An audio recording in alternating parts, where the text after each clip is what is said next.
Welcome back to the channel, everybody. My name is Ben, the Rocky Top Picker, and in this video I want to talk to you briefly about what I think is the most important document that you need if you're a reseller on eBay,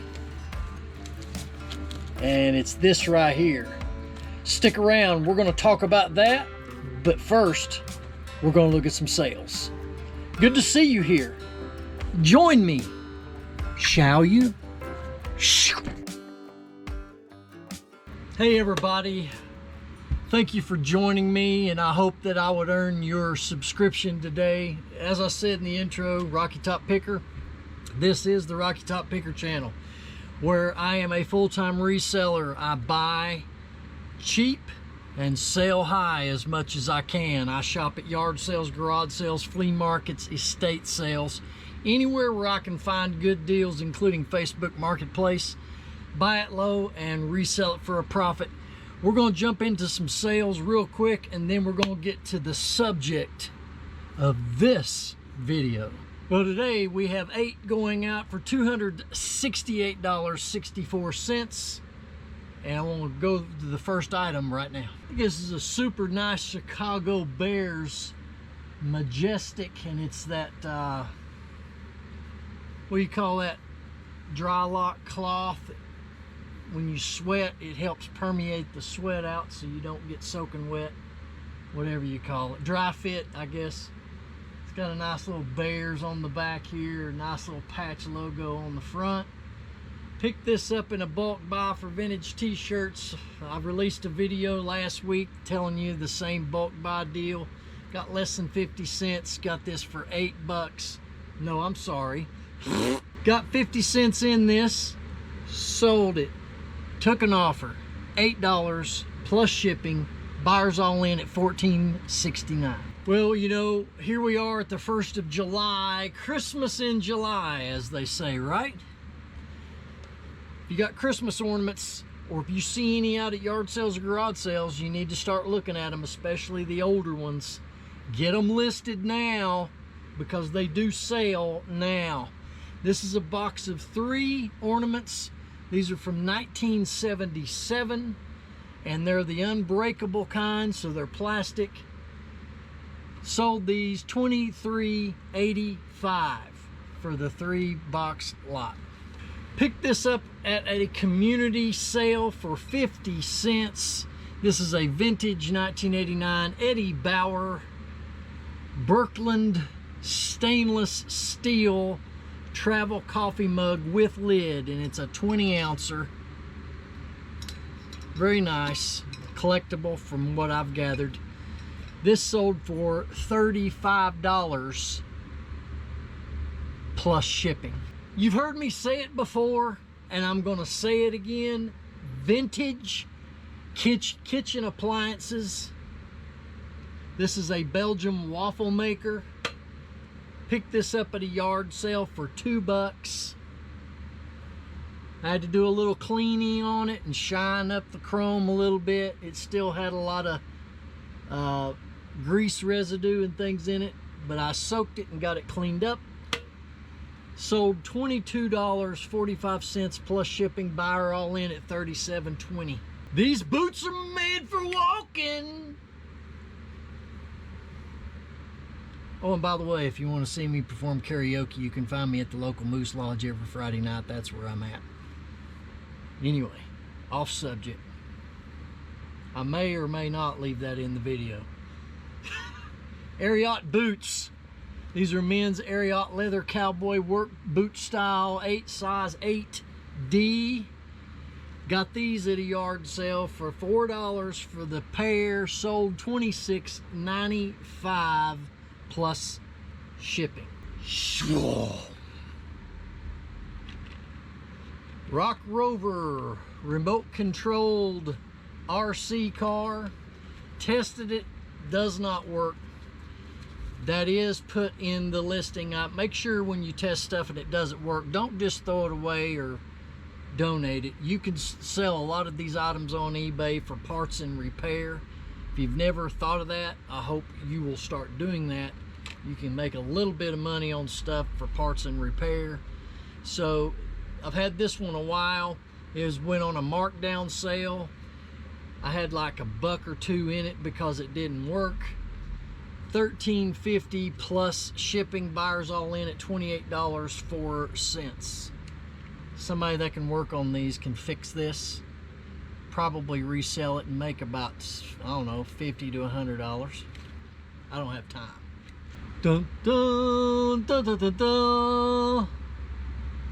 Superman belt buckle. And this thing's heavy. Superman blue enamel, Man of Steel belt buckle. Got this at a flea market for 50 cents, sold for $13.32. And we have finally a Laserline CD DVD portable hard shell case. And this is to store your DVD collection or your CD collection in. Wow.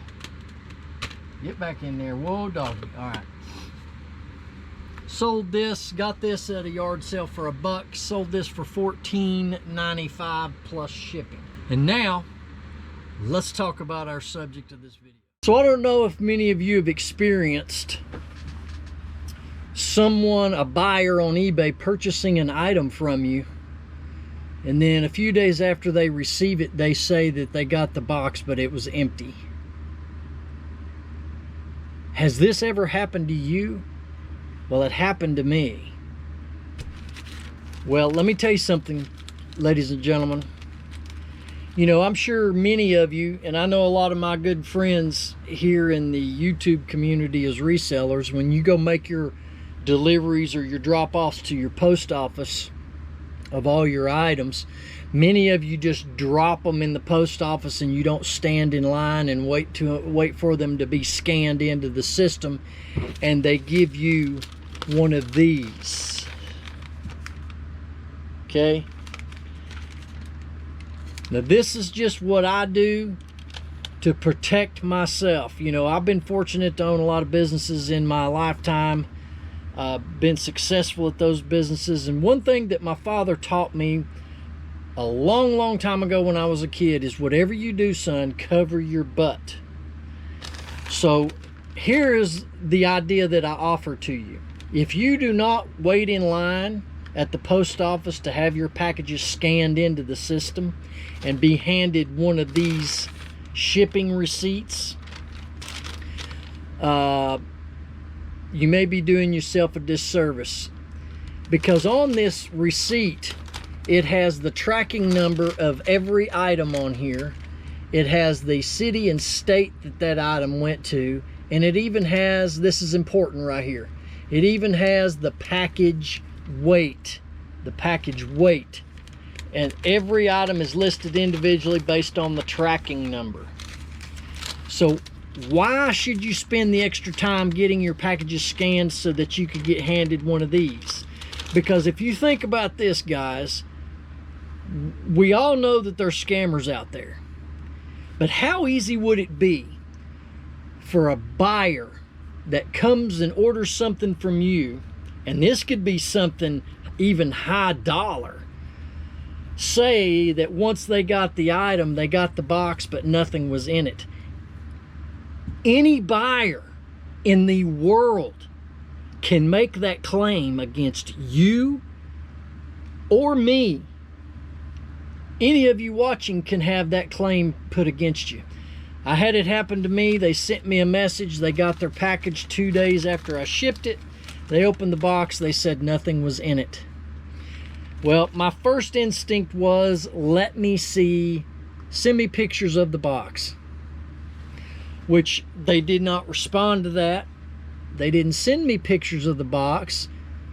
Instead, they sent me a text saying that they contacted their local postmaster, that they got the box, but one end of it was opened and there was nothing in it, and they alerted the postmaster there locally where they live, and they were to get back to them. Well, red flags are going up. You know, it couldn't provide me pictures of the box that I sent. First, you need to identify through photos if that's your box. But to keep from having to even ask the buyer to do that, if you have one of these shipping receipts from the post office or UPS or FedEx, whatever you go to drop your packages, if they claim they didn't get the item, you have a receipt with their tracking number, their city and state on it, and how much that package weighed when it left your possession. So in this case, this happened to be like a travel mug. Okay, it was made solid wood, and they said it wasn't in the box. But I went back and I pulled my receipt, found the tracking number, and the actual item weighed 1 pound 3 ounces.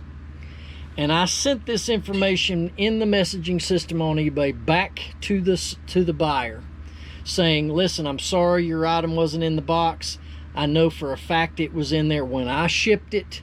And I sent them a photo snapshot of this receipt with their tracking number, their city and state, and the weight highlighted on the receipt, and sent that to them. Now, I got lucky in this case. It turns out they were not trying to scam me, that it was legitimately missing from the box. Someone during transport got in it and pulled it out. I don't know. You know, once the package is out of our hands, guys, we have no control over what happens. But anyway, it was in fact missing, and the buyer messaged me back and said, well, I didn't want you to think that I was accusing you of not shipping it. I just wanted the item I paid for. I know it's not your responsibility. This falls on my post office's responsibility, and they're not worth a boop. So in my case, this is a legitimate, the item was not in the box, not because I didn't ship the item to them. She's just on its way to the buyer, somebody got in on that and took it.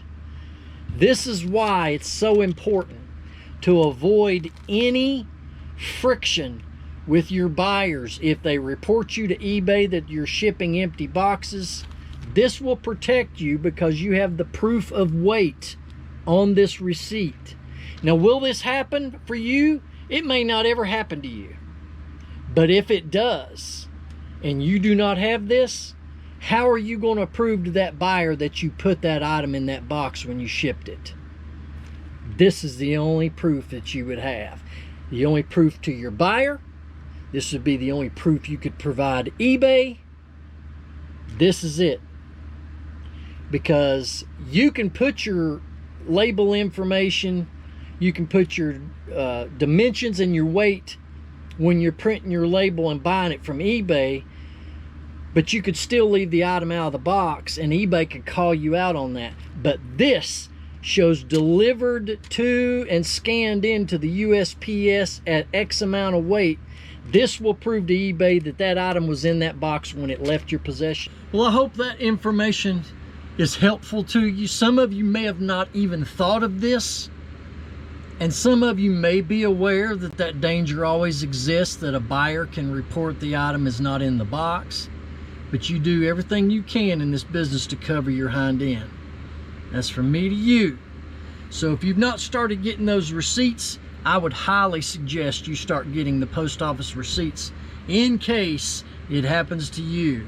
All right, that's all I got for you. If you like this video and information, please give it a thumbs up and hit that subscribe button down below. It doesn't cost you anything. It helps my channel grow, which is what I'm doing the content for, is for you, the viewer out there. And don't forget to watch the Reseller Locker Room podcast every Thursday, 9 a.m. And if you've not got your tickets to 127 meetup, reseller meetup, go get them at eventbrite.com, Highway 127, Picking on the Plateau. Tickets are still available. We got just around 50 folks coming. It's going to get bigger than that the closer we get. And as always, woo!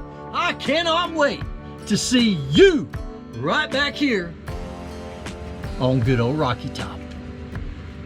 Boom! Welcome back to the channel. My name is Rocky Top Picker. Cut. Welcome back to the channel, everybody. My name is Ben, the Rocky Top Picker, and I want to talk to you just a little bit about the most important I think. Cut.